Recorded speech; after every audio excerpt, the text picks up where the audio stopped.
entender que venimos de una genealogía de grupos de mujeres que dieron el paso, de hombres también comprometidos con la igualdad, que fueron conscientes de sus privilegios y empezaron a desmontarlos. Y que esto ha dejado tras de sí una serie de oleajes, de olas, de retrocesos y de avances en la consecución de estos derechos. Esto es importante tenerlo en cuenta porque no es de un día para otro y además ha sido muy difícil puesto que no se estudia el feminismo en las escuelas.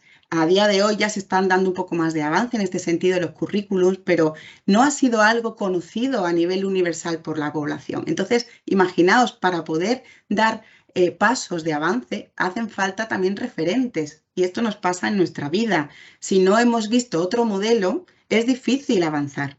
Entonces, a pesar de la ausencia de referentes, se han podido dar cambios significativos y revolucionarios en nuestra sociedad y el tirar de esta genealogía de mujeres es muy sanador para poder también darnos cuenta de que venimos de toda una historia, ¿no? Y que tenemos una historia en esta lucha por los derechos humanos, ¿no? Y específicamente por los derechos humanos de las mujeres. Entonces, tenemos aquí la cuarta ola. Podemos decir que a día de hoy se está ya viviendo una cuarta ola a partir de la huelga del 2018 y también de este feminismo de masas a través de las redes sociales y sobre todo vinculado a dos problemáticas que estamos viviendo a día de hoy con más fuerza. Las violencias sexuales y la feminización de la pobreza a nivel de derechos laborales, principalmente, y sobre todo después del COVID, esto ha surgido con más fuerza, ¿no? Entonces, bueno, estamos en estos momentos y me gustaría presentaros ya así a Encina Villanueva, que nos va a dar una serie de claves sobre qué está sucediendo a día de hoy a nivel social y cuáles son las respuestas que se está dando desde el feminismo. Y bueno, pues Encina es una persona muy querida en Internet y amiga personal.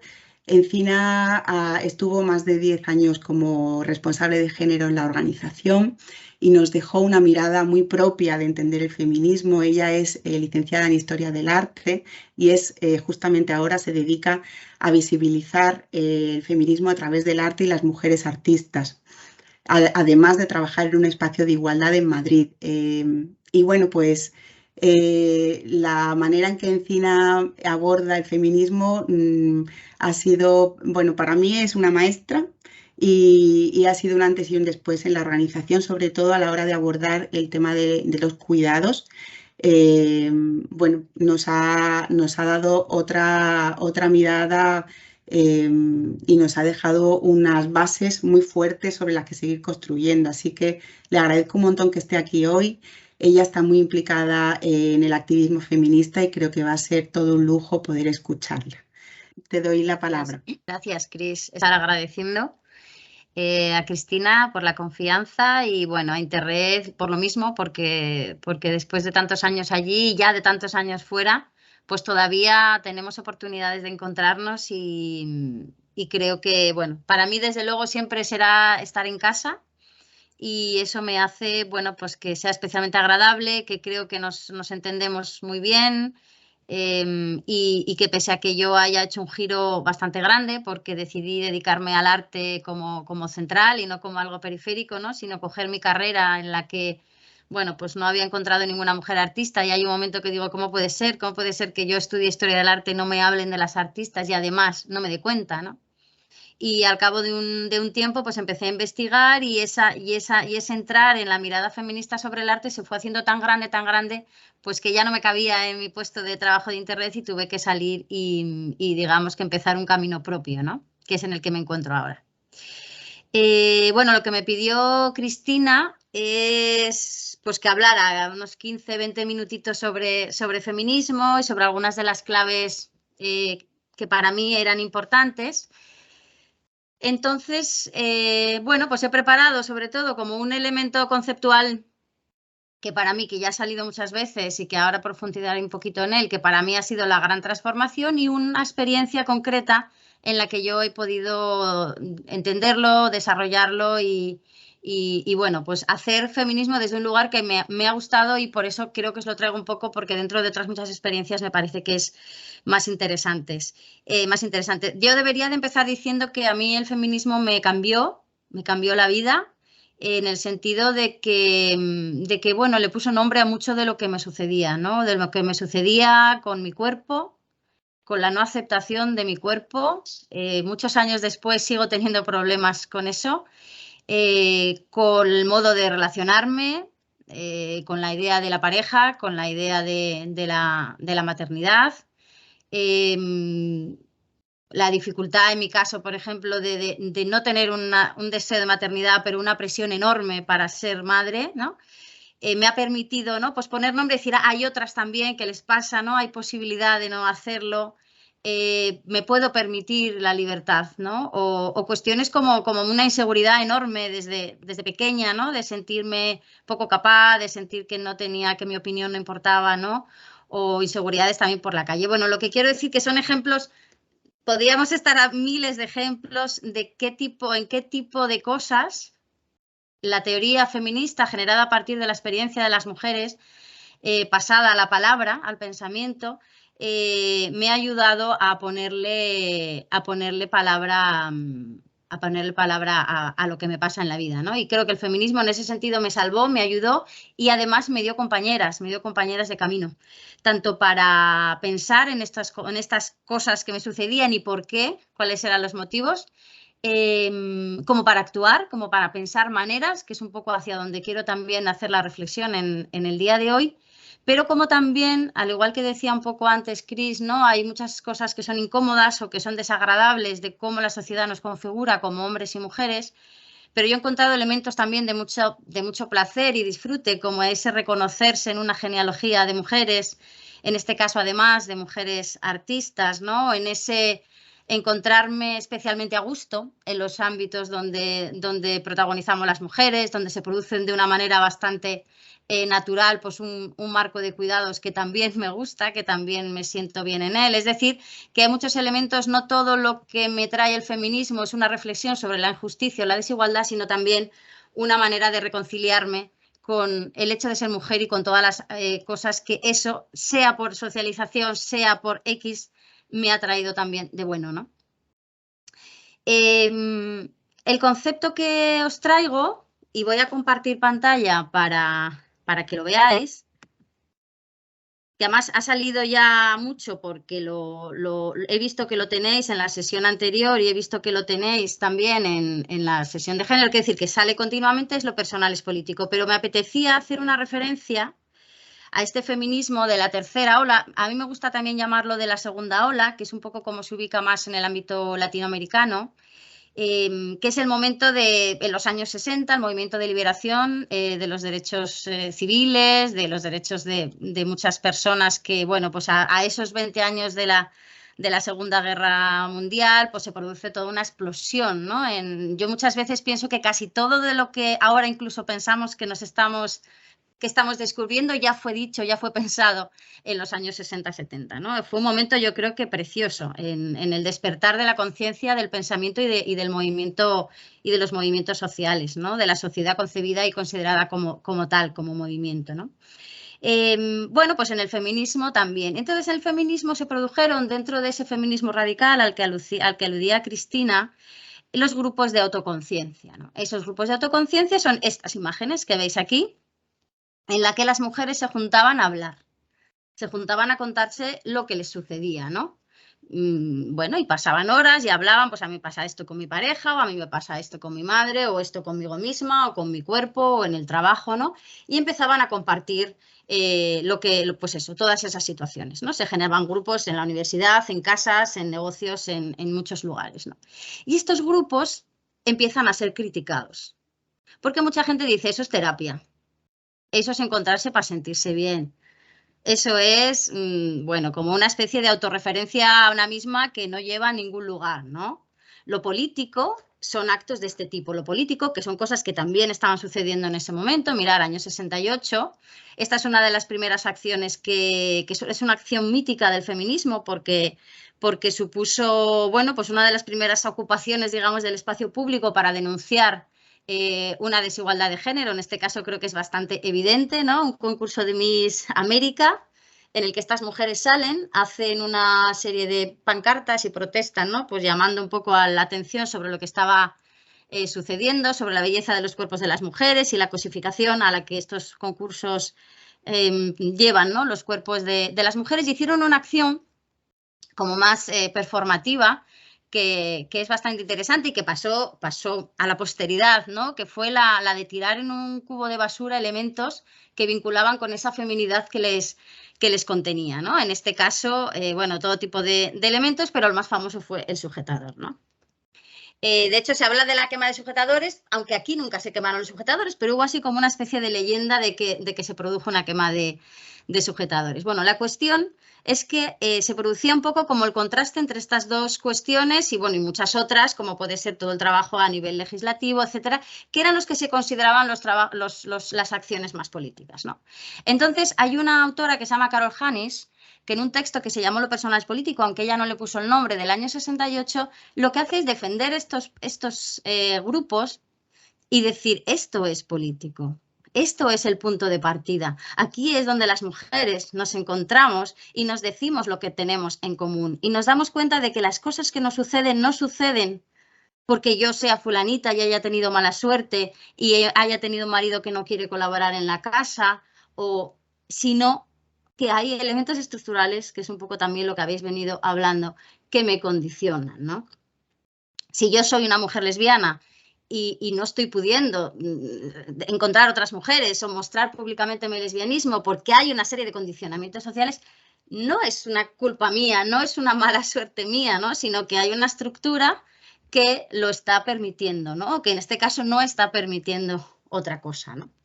Estos encuentros, que de hecho son el origen de esto, es decir, esto es muy importante para salir a la calle, hacer una denuncia de Miss América. Muchas de estas mujeres que se estaban reuniendo en grupos dijeron, es que a mí esto me toca, es que a mí esta utilización del cuerpo femenino, esta normatividad de cómo tiene que ser el cuerpo de las mujeres afecta a mi día a día, porque yo tengo un canon con el que siento que me tengo que parecer, ¿no? Y que me está dando muchísimo sufrimiento, ¿no? Entonces, claro que tiene que ver conmigo, ¿no?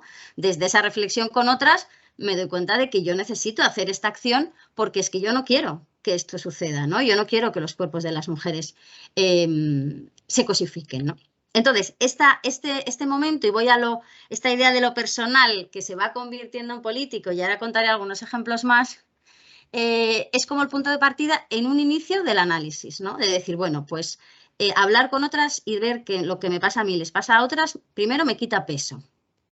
Y me quita algo que sentimos muchas veces las mujeres, culpa.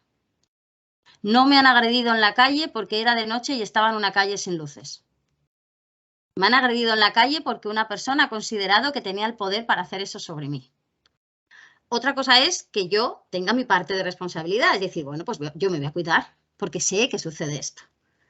Pero no puede ser que el foco esté puesto en que yo me tenga que cuidar, sino el foco está en que ellos no hagan, esa persona no cometa esa violencia contra mí, ¿no?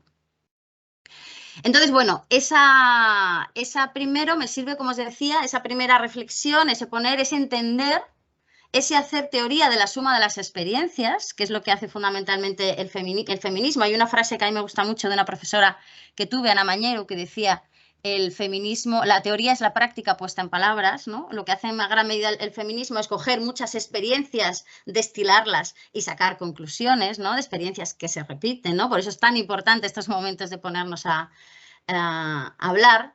Y entonces ahí nos quitamos peso, nos quitamos en gran medida culpa, se recolocan las responsabilidades y nuestra capacidad de actuación y me entiendo y entiendo lo que me está sucediendo, ¿no? Pero además me permite también pensar la acción. ¿Hacia dónde voy a ir, ¿no? ¿Qué quiero hacer, ¿no? Y en ese movilizarme no lo voy a hacer solo por mí, porque todo lo que yo transforme, todo lo que yo cambie, la manera en la que en mi casa se cuida la vida, se limpia, se atiende a los niños, a las niñas, todo lo que yo pueda ser o mostrar en mi relación con otra mujer, si soy lesbiana, todo lo que yo haga rompiendo, superando, ¿no?, esos límites que me vienen marcados, va a transformar a las demás, ¿no? Va a cambiar la sociedad. Yo decía antes, me parece que era Nazaret, la idea de qué potente que un padre haga de padre en su casa, ¿no? Porque eso es un cambio ya, por supuesto. Y es que además es el primero y es el más importante. No es una cosa anecdótica, es una cosa que va transformando la sociedad. La sociedad se transforma así a partir de las experiencias individuales, ¿no? Del punto de partida de nuestras propias vidas, ¿no?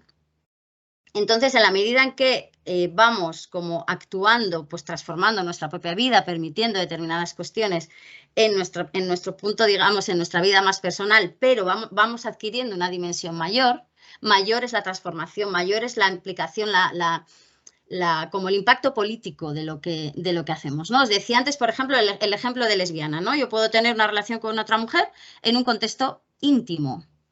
Bueno, yo por lo menos he conseguido tener esa relación.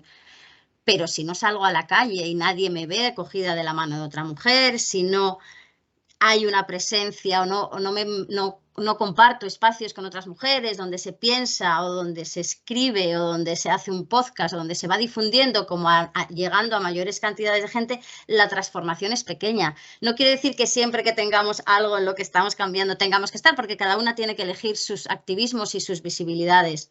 Pero lo cierto es que la transformación siempre va a ser mayor cuanto más salimos de nuestro ámbito privado. Por eso a mí me gusta decir que lo personal es el punto de partida, pero no de llegada. Si nos quedamos en lo personal, no cambian mucho las cosas, ¿no?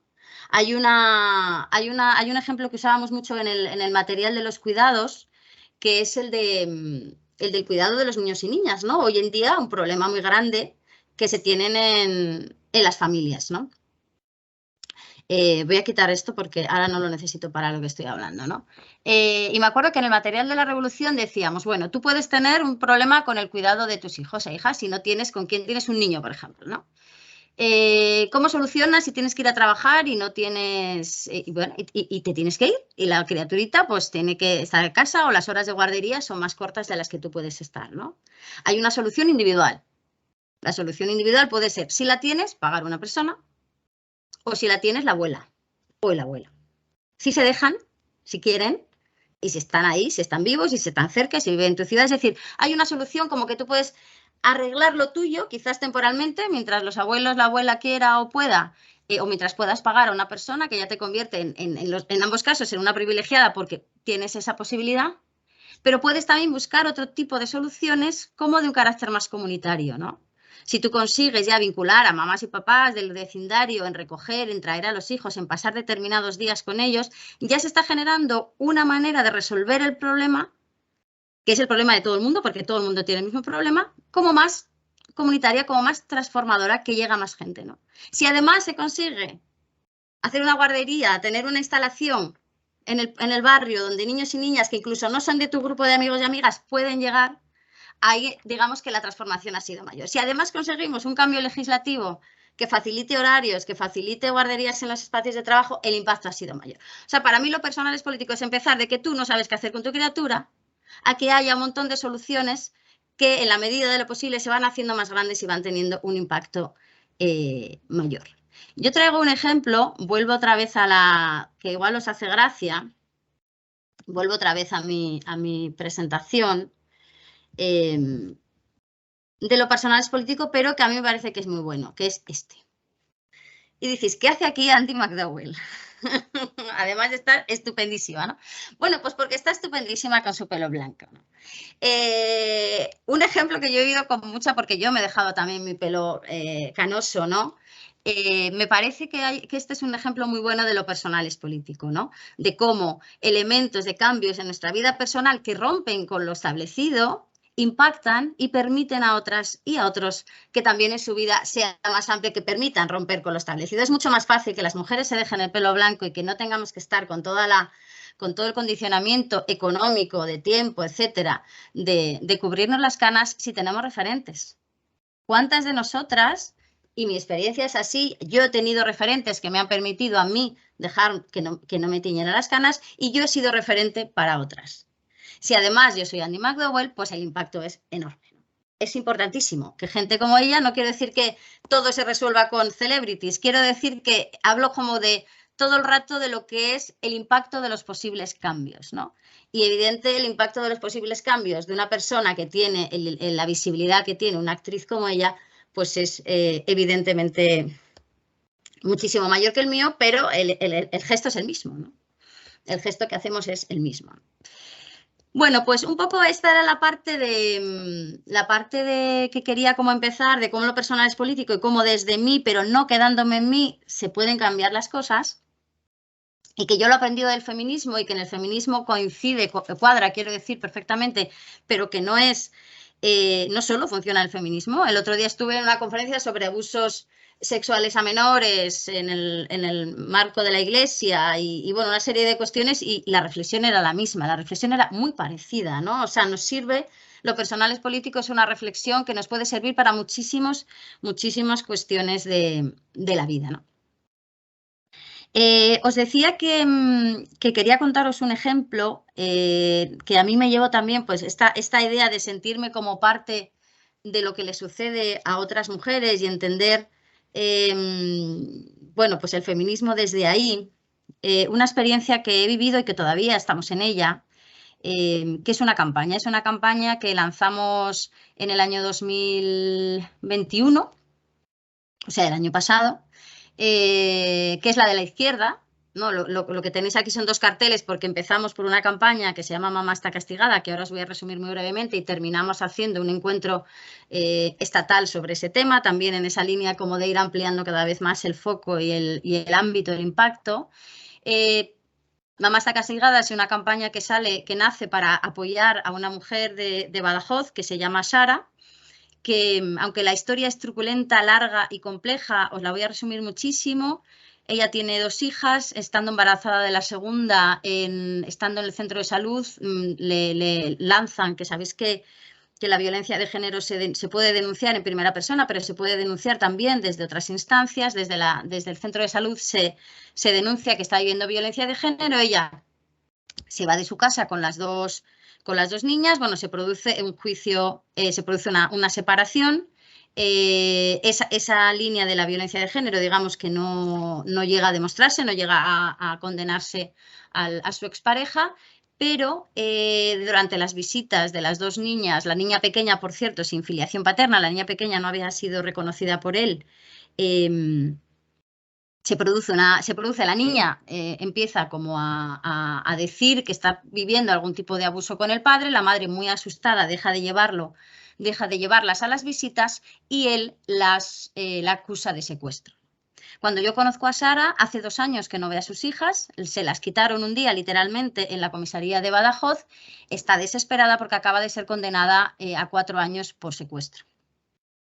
Este caso es lo que se llama, que se lleva configurando en los últimos años como violencia vicaria, y es una violencia, se dice violencia vicaria porque se supone un poco, se hace el análisis de que los niños, de que los hijos son un medio para violentar a las madres, ¿no? Por tanto, como cuando se hace un asesinato o algo, contrata a un vicario para que haga algo, ¿no? Bueno, la cuestión es que el empezar a hablar de Sara, nosotros lo que hicimos fue sacar a prensa, contar su historia, hacer materiales de difusión, hacer una manifestación y apoyarla en todo lo que iba sucediendo también a nivel legal, aunque ya tenía su abogada, ¿no? Pero bueno, ir como apoyando todo el proceso, ¿no? Desde un lado como muy externo, que tiene también que ver con lo que hemos hablado, una parte que era acciones en la calle, una parte que era a poner en movimiento, o sea, lo que queríamos era que la gente viera lo que estaba sucediendo, ¿no? Que alucinara con cómo muchas veces la justicia no protege, ¿no? Y es más, muchas veces la justicia a las mujeres las castiga, ¿no? De hecho, el título de la campaña, Mamá está castigada, es lo que dijo la niña mayor de Sara en uno de los informes que le hicieron para describir por qué su madre no estaba con ella, ¿no? Ella dijo, mamá está castigada, ¿no? Y nos pareció que efectivamente a Sara la estaban castigando por haber puesto en jaque, por haber denunciado por violencia, por haber denunciado y puesto en la mesa del tabú el incesto y por no haber obedecido a las visitas, ¿no? Cuando ella lo hacía por el puro miedo a lo que le podía estar pasando a su hija. Bueno, la cuestión es que lanzamos un poco todo este tipo de acciones y a la vez, y creo que es muy importante, se produce toda una línea de acompañamiento personal. Para nosotras esto fue clave. Sara no solamente necesitaba unas acciones que le fueran solucionando, que por cierto, poco a poco, y ella siempre dice, menos mal, gracias a vosotras, he ido consiguiendo cosas y de hecho pudo ver a sus hijas y ahora ya las está viendo como con cierta frecuencia, a veces pueden venir a casa con ella, etcétera. O sea, ha mejorado mucho la situación de Sara. Ella considera que el haber visibilizado su historia le ha ayudado mucho, o sea, que ha tenido sentido. Pero también me interesaba la reflexión de por qué yo también me implico en esta campaña, que tiene que ver con lo que os contaba antes de lo personal es político, porque yo siento que lo que le pasa a Sara le pasa porque es una mujer y yo soy una mujer. Y entonces me podría pasar a mí. Quizás no literalmente porque yo no soy madre, pero me puede pasar otra cosa, ¿no? O le puede pasar a mi amiga que es madre, ¿no? Entonces, esa es la parte que se llama también como la sororidad, ¿no? Que es la complicidad entre mujeres, el apoyo entre mujeres, que tiene que ver con esos eslóganes que se dicen a veces en las manifestaciones, tipo si nos tocan a una, nos tocan a todas. Hay algo de verdad en eso, ¿no? Hay algo de verdad en eso. Cuando a alguien la atacan o la violentan por ser algo, en este caso por ser mujer, todas las mujeres de alguna manera estamos siendo violentadas porque podríamos ser, porque es random que sea ella, ¿no? Porque es casual que sea ella. Podría pasarme a mí, podría pasarle a otra. Entonces, todo lo que hagamos en que esto no suceda, en que esto se conozca, en que salgan a luz otros casos, nos va a beneficiar no solo a Sara, que por supuesto, y que ha sido el centro de nuestra campaña, que Sara cada vez esté más cerca de sus hijas, sino a todas. A todas las otras madres que están viviendo mucho estas situaciones de la misma manera, o a toda la sociedad, digamos, a toda la sociedad en clave de igualdad, porque todo lo que se recoloque en la justicia, todo lo que se recoloque en los modelos familiares, todo lo que se recoloque en la policía, que es otro tema, los servicios sociales, bueno, es complejísimo todo los palos que tocamos en esta campaña en clave de igualdad, en clave de no castigo hacia las mujeres, pues va a beneficiarnos. Y como punto final, y ya voy terminando, en ese ir aumentando, pues claro, cuando lanzamos la campaña Mamá está castigada, empezaron a llamar mujeres que estaban viviendo lo mismo, ¿no? Hasta el punto que se nos escapaba absolutamente de las manos, ¿no? La capacidad, y entonces se va configurando la posibilidad de hacer un encuentro, un lugar donde trabajar estos temas, donde profundizar, donde llevar a todas estas mujeres para que también pudieran compartir su experiencia y empezar a ver qué estrategias y qué posibilidades de salir, de denunciar, pero también de caminar en lo jurídico, de caminar en lo social, de caminar en lo cultural hacia otras maneras, ¿no? Y hacia resolver estas violencias. Eso se produjo pues un año y poco después de la campaña y bueno, nos juntamos en Mérida unas 300 personas, con 1000 en streaming tuvo muchísima acogida, ahora se está preparando ya el segundo y bueno, me parecía interesante como ejemplo, ¿no? de por qué nos vinculamos a unas mujeres con otras en este tipo de campañas, nos toque directa o no directamente el tema y de cómo de un caso particular se puede llegar a un impacto mucho mayor y que afecte y que beneficie a muchas más personas, ¿no? Y ya para finalizar, una imagen, os contábamos antes que tanto Cris como yo que trabajo a través del arte, hay una artista también activista cultural, porque hace también como procesos que no son estrictamente artísticos, pero que se le acercan y que sin duda además son interesantísimos, que se llama Lorena Wolfer, es mexicana. Las artistas mexicanas son especialmente potentes en cuestiones de violencia, viven también una situación creo que muy extrema en ese sentido. Y ella hace ya unos años en la Plaza del Zócalo de Ciudad de México plantó unos carteles, ¿no? Y ahí decía, ¿no? Decía, soy mujer y he sido violentada por parte de un hombre, este es mi nombre y esto es lo que le quiero decir a mi agresor. En la imagen de la izquierda veis como una de las primeras mujeres que escribe, ¿no?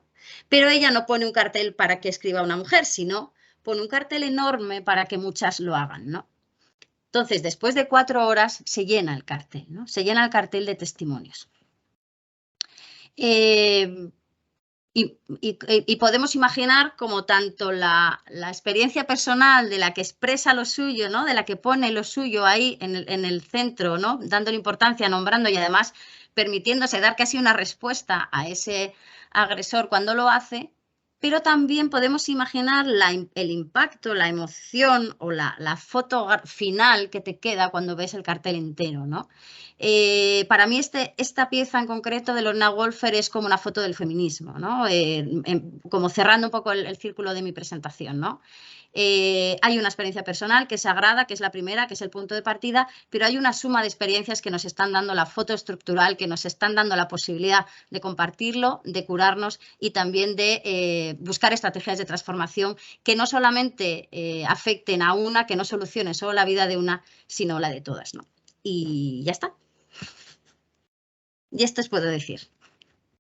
Muchas gracias, Encina. Y volver también a la aportación inicial de Pilar, que me ha interesado mucho también cuando hacía, bueno, toda la parte de las referentes, ¿no? Que además me parece que es evidente, lo has dicho evidente, no tenemos referentes, pero es que cuando las tenemos funcionan, ¿no? Es facilísimo, o sea, quiero decir, eso es una cosa que ya sabemos cómo hacerla, ¿no? Y ser referentes, decía también Andrea, ¿no? Somos referentes, lo sepamos o no. Seamos conscientes o no, seamos Andy McDowell o seamos... Somos referentes, todo lo que hacemos impacta en el resto, ¿no? Y una sola cosa, y voy a terminar con una cosa un poco que es un poco más polémica, que es la cuestión de los hehombres. Porque Pilar has hecho algunas alusiones, ¿no?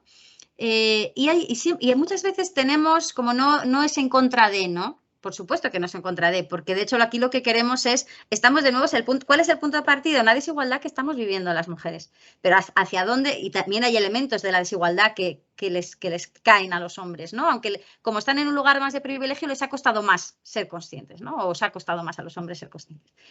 Pero es un punto de partida para, obviamente, que la situación sea mejor. Pero a mí me gusta hacer una reflexión que tiene que ver con ese de tabú de nombrar a los hombres, porque parece que los estamos como culpabilizando, ¿no? Hay algo que yo creo que todas estaríamos de acuerdo entre las mujeres, que es que todas somos susceptibles de algunas violencias, de recibir algunas violencias, ¿no? Todas sabemos que por la calle, por la noche y tal, tenemos que tener cuidado porque nuestros cuerpos son los cuerpos que son atacados, es decir, somos susceptibles de ser violentadas. Y eso lo sabemos. Y eso no nos hace ni mejores ni peores, nos lo llevamos con nosotras. Pero es muy difícil entender para los hombres que son susceptibles de violentar. ¿Quiere decir que lo vayan a hacer? No. ¿Quiere decir que nosotras vayamos a recibir la violencia por la calle? No.